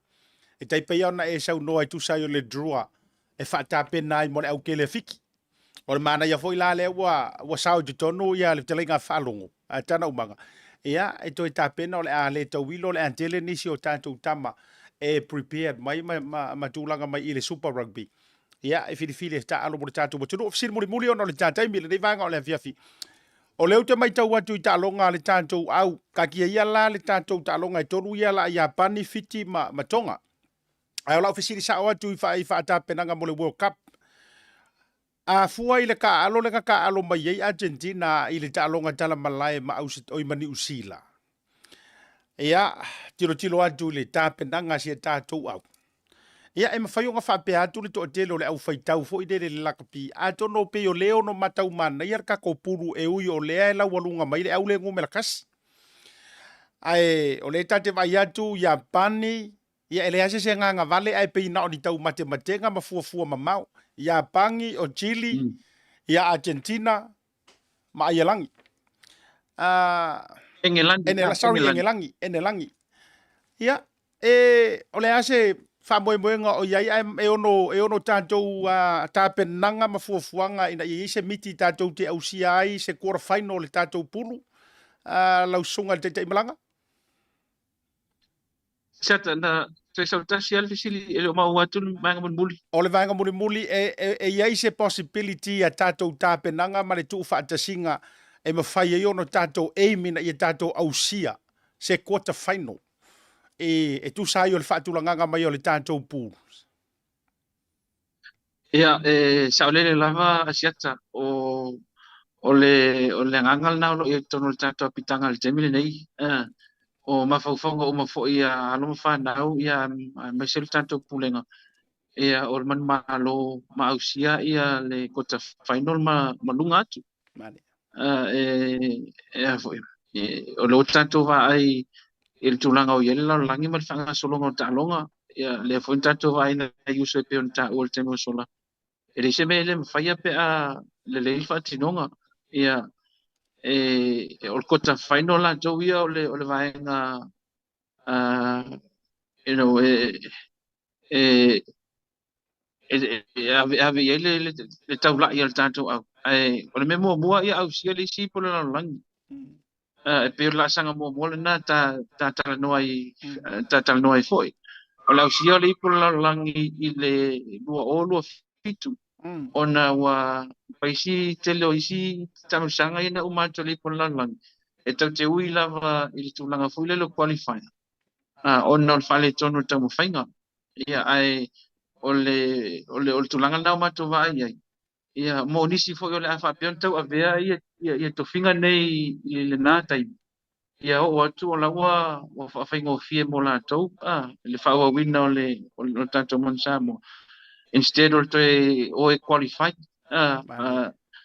o le mea muli tau te mana o iai o le qualify o Samoa se ipo lala ia ona tula e mai leo tulanga matanga man masiasi mo tātou ia e moki le fia avela se au mua e whapengali ia siata o le mua la ia au sia le tipo lalang ia ma o le tulanga fulna au sia e maua mai pefso soani mai le fono whaatono le lakapi ma maua fo ia vano e nga ia toi alum whanau e scholarship i le lakapi o vaenga mua la vaenga lua ia o le tulanga pia le ta ua o le quarter final malunga atu ele o ia si meo va ia le tanto au ava o le final ale te va ia pe ia fua ta penanga ia matam fenga uma ia mo ila vai le mo uma ni va ia foi le si va le fia muli le si va ia o le tau te fia to sinio mo le tumtumunga ngatai o le tam fai atu le sia te le fa mo e pe ona la tau sinio mai ai au la lang Baro tai e maua se tai mea fe mai ele au malanga si le au se tātou waturu mo mātou ni usila nei au le itu vaantu i tātou malanga mo Japani lau sunga? Ia mau te malolo i au ki lani le FTF Rasfari le nei. Ia ona tuwa e se atoi lea i le waweao o le astonai. Ia na o atua ia whaamaru nui na i le Poras Faraile i o whaisiwe velau Samoa. Ia ona anga i lole ia pani e taunui o ila sa ia ma tapena i lole talonga ma ia pani le astonai il vasfou. Ia on te foi mai nei Samoa ta alu mawhiti mitonga i nei. Ia ona tape i le tanto au. Ia o te iloa i le istemi foi le e ma futa whaatasi i malatunu o le a whaatino mai Samoa nei. Ia i le tūlanga e pio na i le tapu inga ia a Samoa i te tonu lava o se tātou tunu. Ia le wau mai lava i nei tātou au whawhau atua i le tūlanga o vaenga uma. Tino ma whawhau anganga o le loto e awane i pala ai o vaenga uma. Ia o le aungana o le apitanga le tātou au o whapeon whaatino i Samoa nei. Ia mai o le aso tofi o le aso nei. Ia o le awhai ai se tūlanga ia. O le taumawhitanga i la uli, ia i la stofi nei, ia malo le atunu, ia o le whamawhaenga fwina tātou au mo le ngai atu lipo lalangi, ia ona o le o ngā tasi fwoi le futia mali mele tūlanga e peo na iei tau mwhainga nei ona po ia meise ia, ua ngasi a fwoi le malo le atunu i le tau whainga o le tātou au. Ia ai si tau whai etu isi ala e le eil whatinonga mo le tapo inga maua si tātou tunu. Ma lo whaptai tele whaptai sua. Ia i le tūlanga fo i le tau pale pale ino le tātou au, ai mai se fo i o le ngā luenga so whatasi. Ia ma fionga i whaia onga. Ia nga tei leo le pūlenga i lona au te tele, mai se fo le uni laka pia si o tātou waturo. E upo e masani ia i le atunu ui whalea tai te tele a pesenga ai matua i leo. O ala ma fo i tūlanga e fesoua ina ma fetangi ai ma fetotoa ai ma felautoa ai ma fetongi ai faasoi o tua oi e matua i le au au matangi tulanga uma ia o le asauni e folaulo tou faiva la asauni e si lo tou va ai le tai e mana tua o le tausanga lea na te nei e po le tausanga i ona tua atu o le nga kako siampingi ai le tatou Pasifika tournament foi le na tatou fa mo ai au Italia. Ia, sanga ia ne ai o le tai, manatu. Ia, o whamanuianga le porokalame, ia, ai le iwatua lewa noa whaiu, e te saunoa matau walunga le tā, whaafitai fo i lewa noa i lunga o le porokalame o le Tautai A'e, langa o le ingoa leo o le porokalame, a le Blue TV, a mesio le tā porokalame le nefiafi, o le Tautai A'e, lono winga. E mātou te popo, le whalama, tui a muri papanga. Ia, maula le ula. A wā le alo whaiva. E, manatua i lo uloto. E uia i le toa Samoa. E uia fo i le taito a fitu. A e pei o le sefuru lima. O le au kele le harkako wakungu. Awana i ngalo i le tele. O le awane nei e pei e ao whangatasi i ai. Ia e whaafitai o le maua i urungalu. Ia o le iai le loto lausunga i le taitai malanga ma le pūlenga. E na ia toe au mai ia lelelei matulanga o ngaonga sa i le tātou au. E toi fo i le ngato sa ili ngā malo a ole tapua inga maua si o tātou tunu la fatu e taulunga mai ia le tā whaatara noanga le reivanga o le fiafia lau sunga i le maupua na whanua lau whionga le te malanga sua ia whaftai siata e manatu e le toi fasilis whamtalanga o naua e saunoa ia e taulunga le whamoe mo le aso ia o Wai whamanuia mai fo il tūlanga e peona iai o le ale masalo o nei o le fionga tuala lo mawhatasi atu. Ia tainane le fionga whaonga te iulu ia wawasa mana ia. Ia ili whamoe moe e peona iai ia. Il tūlanga lava ia e peona e whitalai ma e saunoa foi. Ia e moni lava o lau tele la tunu ia e le mawhaiona o mātou si ina o mātou lo mātou waa siata o le manatu au tu lo whataua i tātou au ele ngata o poutu o le ainga o le whatutua malanganu. Ia ai o le tūlanga o le malanga whatasi o le wholau whatasi masio tātou tunu. Ia i tūlanga uma e peona iai leo militino whatasi ma Samoa ia mai lava i le ao le malo ia le mau te whiloa ia lo i le aso tai au. Ia o le taitai o le malo, le fionga i le sao whaapito, ia ma le whainga malo. Ia whaapea foi ia, nu ma fioanga i tua e peo na sa talangafa atu ia i alom whanau i le fioanga ia o ainga o mawaenga, ia ainga masala whai i le fioanga o asau, ia na tali e le pa ia foi le fioanga i atufunga ma masoe, ia ma ia na pule. Ia i le whamoe moe pio na sa mātua ia tiai le fio anga o manase. Ia mai se le sauninga sa talimalo ai fo ia. Mai la inga sa le valasi ia la ulu ia. Ma tia ia tongi ia whaala ai le whamoe moe sa ia i le whainga alutu i le whaiunga le nama iasu. Ia o mātua o lawa i tūlanga uma ia ma le toa tele o le antunu e mai se alu mwhanau e pio na ia i le a onga le Don Bosco. Ia e tau whai lava e whaatini foi mo le whamoe moe peo na iai. Ia ma le mawhauwhaunga foi lea. Ia e whili le ngata i whale le ia tautai mata palpala i taimi whapenei. Ia lea laua toi o seanga o na mautu lea o le tātou au masi. Ia mo le whamoe moe li po lalangi. Ia o le ale masalsalo e siata i whamunianga o tuina mai lango nai mawhanwhana e tāpenanga. O lea foi se pati wa le tautamali se anga foi wale tusa male sila man fa fonga le tanto tunu ia mai se ia Samoa o lo tala whaauto ia tunu e mamau. Ia malu ave I whale o tō whinangalo. Ia se tau whainga o la o tu ia ili tātou man Samoa. Ia ere nei fwoi tau sanga nuafe no tolu o mātou mo moonga. Ia alofa, ia mo Samoa uma. Ia e tau mamoli an tuaila nganga o le whawhtai ia u tālu sanga. Ia e maisio tāpu inga. Ia wai le sini lava le tai le tāpu ai. Whawhtai fwoi malava noa I lau mawhionga le li pule le pokalame. Ia maisio le talenga ia anai. Ia ma le tātou au waa atoa.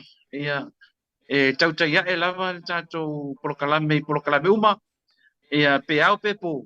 Ia ona e tu maolungo ona lo talenga si ato lo whapeona e tulai mai le foi.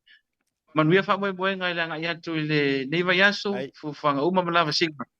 Ia whapea foi ona maua se mahalosi o le whaiaunga ta iulu. Ia ma se uso tuala. Ia e whaatino ai whamoe moe nga mo le vaiaso whai o le pitanga le tātou. Au ele masi atu. Ia manuia le fiafi. Ia whaasoi foi ia. Lo whaaptai le saunoanga. Ia po o le el tanoa. Whaalele a lau sunga I le maupu. Nā whanua lau sunga le taitai malanga. Lau sunga sua. Ia langa I fo I le maua le antunu o lua sunga male mali do lua isu sunga ia na ia ia Samoa whaupopo I mas sunga whaafenga inga lono winga. Ia wātili ma malu ai le mua awina o sio tātou. Au le nā ua lua vava lua ma le fionga le saoli I le fionga e tuala. Ia langa o le tamaloa e tausi ilo na wharisi furu. Vai antu le fionga ia vau vasa mana ia. O le mana ia au le ia le ne ia Samoa. Mai mana ia malava. Manuia le tau o le whaiva lo whatele atu rai ouso. Ia alo whatele atu. Asai foi ia. Manuia ia le fiafi. Ia whasai foi ia. Whasai foi. Ia, o le nā ua mai ale tātou wheso o te inga ma le fionga I le taitai malanga o le manager. Ia e mese fōi o le sui taitai malanga. Ia o le sunga ia sua ma le fionga ia tuala. Pen silver. Ia e mese fōi o suri lava fōi o tui mawave au wale tātou au toa se furu ma le lima le Manu Samoa. Le ua malama yuru ngalu wa wha manino ia au lape matulanga uma o le tātou au. Whao popo I loa la ma le whaifa le leo kokongi o ngai kama. Ia e maratua la, e leo se mea leo se mea ana yuso ia tulo fo I po na isua whanei. Kamala lea, sau mai loi runga. Ana le lei loa la ma kokongi ma kupe maua. E le ko e kau so sola, e le ko e kau o I fea ma o I fea e tau no noi mai ni tamata alo. Lea ngai mongia, a wale toi tutu sa aso. E mongia wale koe kukusaso. Ioi. A tau sila foi mo mātou va ai wafua ai ona tau boring le taalonga o na whamai wa tele tu la fono. O le upo mongi. Ia ua sala foi le kele o kula fongo. Leanga ua le la vai yungi la kapi, ua le la vai major sponsors ma tūlanga uma I la tau o lo o whaatu peina le taalonga la kapi. Ma ingi siua. Ua makua vai ka ngaka I kokonginga. O tamala vevea I taalonga. Ma le tua le upu fa Samoa le fuaka malonga lou. E tāua le lotonu, e tāua le saili malo, e tāua le avefua o lou atunu. Ai o le laualunga ma le moonga o le fuaka malonga lou po o suinga o le nei foi fuata I le nei vaitau o le soifuanga. Luma nai manuia. Ioi. Luma ngai manuia. E kasi ale au ngau au te ala yona ave lau whanau mana yo walo e wha o onga masa ili ni rumana I ele ngata oni a onga fo I oyo ni ngā ruenga wha ofisa a o ka lengi. One and one purpose only. O se rumanga I manguia o rua makua. E sa ola ukala. Ioi. Ele yama se si ai longa e mua ave sang kamam whapea mai saula ia. Saula ave o e wha alaka pi. O ke manga o ia mo e seru manga I o Samoa ai le seru mai ia e mai la vea kuai ai le seru manga I o ru ainga. Ioi. Ai o le whaataua lava. E o whaatasi mea umai e ngā lulue mea umangai. Ia o ai fo ilar kama ka alo a fie sau e ka alo ia ka ko uma mai longa ko mai ma mai o nga anga va ai mai se fo o lana tale ni na tapu e fa alo to I fale le ainga. Oi foi le kama a jawe au mai pe afa pe uma e nga ele la vai se sukar ka i kupe i ko kongi e kama. Ele o sa ukala fatu. Ele o sa utala fatu a ele fa pe no fatu. Ele o faya ele o kele o taule pua malafu wala nga ele se ele o kokongi ele sunga ele faya onga pe kokongi ele manager pole o la ya e fa urulunga foi pe o CEO ya mai se foi o ai pala manisi tulanga fa pena a le winga o la utala a o fa akasi le fukia ma le umele e fa ingofie yo nga su e kamala kapi e fa ingofie yo nga maintain le level le mo o yai o mo o yai ya fa ingofie ya pe a fa amalie ina i tuti no uma e walanga amai ngai la fa nga uma lo makama fa nga wa isi ma kua ua fia se furu kupe ma se fia se furu afe ua faalu le avenga o kamai ki fai ka alonga ave ya lato training ave ai au mai ka alo ka ur ka ko kungu ona o le saili malo ma le loto nu la vea kuai ai le iku se fale apa ma se fale palangi ere iki e ma ku se ka vale a ole mo onga le na le ona ave na ia mo se rumana i manuia o ki fasa sa o asia ka ko wami Whaafetai o lea, le ua tawa vai atu i Samoa, ua tau mawhai le pūlenga e toi ave tamai no i tua. Mā ngai a, koe reconnecti kua le community. E roa, o le laua lunga leo mengi o kapua inga. A whai e sa o le upu e le sili le kai le kapua i. O fea lai po ai le fala, o fea lai ula i le ula, o fea lai tu ia muri papanga mai ai. Ele nga o pia ka ulanga lai ku ia muri papanga mai ai. E tau mo mele le ano fale o tala. Fa afo i e ave ikua. Ma ngai fa ka mironga len ka miro isa va. O te mare tua ilo uloto le taimi e fa ta miro to ile wil pailo le mangsa mo ya soia. Ka mo e kwa ya sungale. Greatest, one of the greatest captain of all time Samoa. Peter Pats. Po le sunga ya Peter Fatialofa. Papali tele Peter Fatialofa. Kai mia ka mo e ko ka maloa ma unga i le wil pelo ka mo e ko ikua ia ka mo mangsa mo oka ke va ayo isi ainga e ki nganga le ai se kupe ku le wil pelo e pisi solo e kausu e se kupe ai ale ai se kupe ave le wil pelo e malingi loi maka ia e malingi loi maka o le kungu mo ngai ma le loko ngau e fie fai me alo faku ai panga leo le makikiva alo melea o maiko ke o mo mako roi maka mo mako loko mako ke kakalo mo oku ai vai la awa kunge e malolo fa kamali ka alo ka ko fa mo ama ka ko fa ko ila loa le au welese au Argentina au ngai o au sa fai maka ko fisi maka ko koronge fa luang ka ko fa mo welese Wales ka ko Argentina ia pi or kamai kiki ka ke fasfasia ila aso ai elangi skokilangi engelang a wane taimi ko fa fo ia sia ka ko wa miole hampo beginning ko ave ka maka alo si ko ku ia li mo lo ma ku ma ko inga lai ku ikua iyo ko ave ia nga ko ngua ya o tulanga fa pena mo mia fo ile lango logo sual tato putro ya tawurunga program le vanga o le fiafi mai se fo o tulanga tato fa so le saka ku fa so ya mana ya fa tai fina ngalo la wolunga me so le to tele ya o tato ele o to e tau ngofie le soifuanga ua kaunga ka le soifuanga o le ala la u fa tau mala u fa tau e fai le soifuanga fa ta pena lo ainga fai fa le leila u pakeki iyo fai le leile pakeki va ai le mea le mo mianga fai au le fai va ai le mea e kakau le mo mianga fai a le telo tatou ua kele nga kako fai le mea le mo mia ai fa ko ngai le mo ai fa ko ngai le mo mianga ona uma e la ia lea ua ave le fale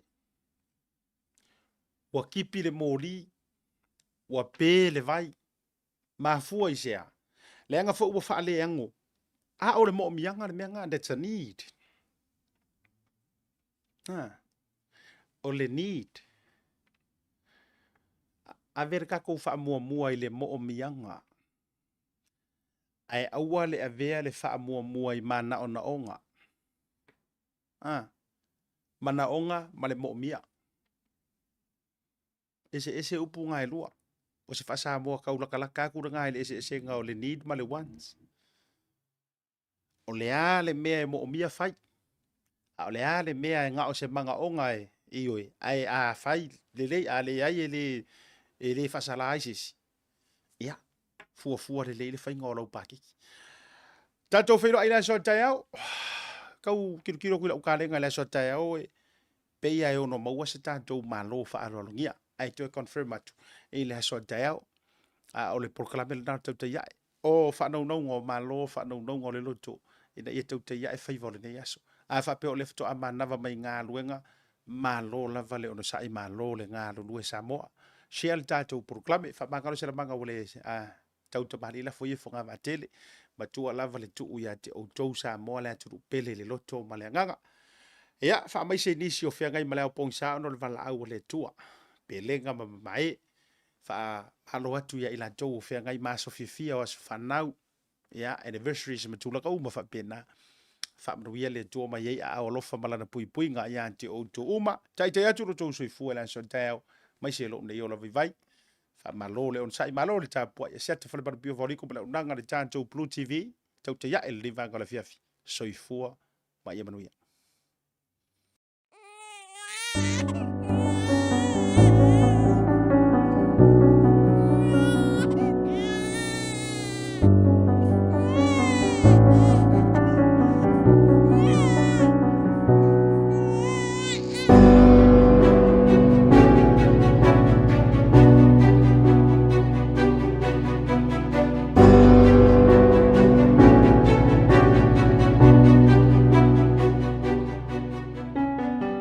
O le a au le toi taina i tua le tili, pe o te toi lo toia le lauti fatulalo. Yo pa ia mamalu Samoa, a wā o pa ia mamalu wata otoa se alau. Ai o li inga i tu mau le tua soifua, ona o lona alofa, wa fusia i tatou lana whanau o se ainga i tasi. E whaatalo whaatu lau to o manga moe popo ngātia, ma lo soifua manuia malangi maa. Ai le ava mal faaloalo e ave ai le uleo e fai mafafonga o komiti faafoe a lauta o manga. E faailoa atu ai la tātou sa ili ngase ileni i lunga o penga tafa ilangi. Samoa e, wale maa laval mativa, wana o mati fo i tua Maota, sa atua i aile nei au onanga. A wā o lo walofa tu lai, o lo o mātou to o manga tu ai, le savalia ai o sfuru valu tau sanga o le au onanga. Ai panga lea e wa aia malota mo momo ia sa uma le sawaina ma le onga o afianga o sawanga ia i lātou e maa ale soifua. O nai o tātou tina ma whanau ai whapea fo i lātou e iei afianga tu mau soifua. Wo o lava i ta maa ma whanau tama wa sawaina la ngona ma manatu ma ua sulfai mai mo se fsaswani. Talo whae o se au nanga lava e whai maltangi o na ole alofa. O le naunau ta inga a lauta o manga e ala i le neisa i le ngase i leni e wha wau o te tala peo na whaititoa mana laina telefoni fsasoani. Mo le tuina atu lana tautua fsasoani mo na i o tātou tangata o afia i sa wanga. O wha atuputupu la ia le o wha e tina am whanau sa waina o lo o tausia e lauta o manga i le pitanga o wha amomoenga. Ai, o lo o whaawawina fo i a tātou polo kalame whaalauloa e whaupenga i nai na i o tātou tangata i a loto te tele e te te e atuai i le nei mala ua whaima whaamai isi o tātou atino. O le ala lea Samoa e o le neisa i le ngase leni i lunga o penga tafa i langi ua fufua ina mo le aso lusfuluiva i o lai loa o loa tolu. Mo nai o tātou ainga i atino mamau o le awha i loa mulmuli atu no fuanga e wha ao ane i ai i alau fuwai. Mo tātou ainga i Samoa nei mawhai o na tu ina mai lau funga i tātou ofisa tututonu ia pia. E wala awa tuai malanganga mawalalo i wō maainga o i tūtino mpaanga umal te omanga i Samoa nei matinu e mamau tūla i maia wa mna o mia lau sasoani. Ia avea oe ma whaamanuianga mo stasi mna o mia sasoani e ala i lau fungai. O la mātou te talo i anga le lei le tua o manuia ia tau iatu e tusa o lona fina ngalo pa ia lo o tau a au fungai. Ai mai komiti whaafoe, pōlenga, sui au waio fio angal te omanga. Ai mai se tinam whanau sa wainga o lo o tau sia ila pitanga o whaamamuenga. Whaftai tele lava Samoa mo lo o tau alofa. Soi fua ma ia manuia. O leita e lea tele, tele ai mea ma lepe lepe. E toe ma rama rama ne, watai tio ata o le whare. O leita e lea tele, e tele ai mea ma lepe lepe.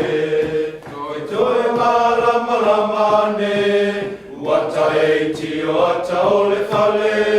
Ia e toanga e tatalo, toa tuli ma le wha maoni. Tuli o leita e alu se oli, na rea tua e mawai le oli oli.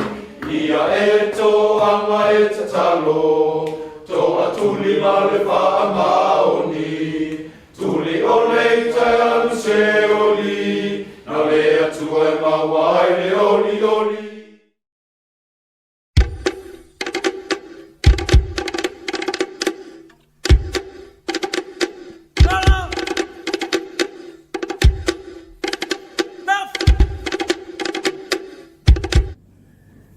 Ia, whatalo whātu pa ia malu o le tātou atunu, nei tai au.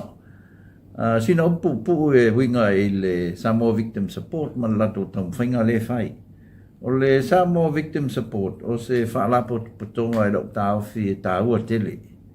O le lato ngā luenga, o le sosoani, ma tau singa o whanau iti. Wā fia i soringa tu la fono.